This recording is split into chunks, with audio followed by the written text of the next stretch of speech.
帰って張り子笑うわ They are happy で張り子はあなたがいてよ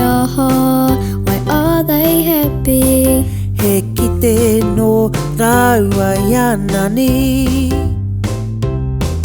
They see their nanny has arrived いてあうあうてくり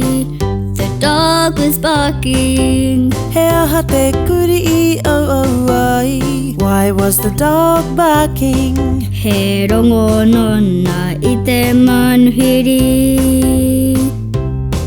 He heard visitors arrive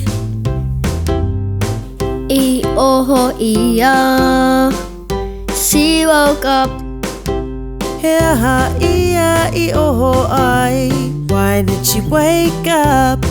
へみゃファカおほえてペペ The baby woke her up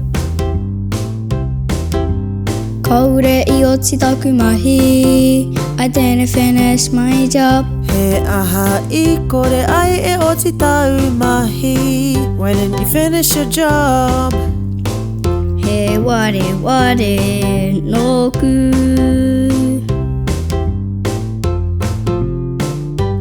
I forgot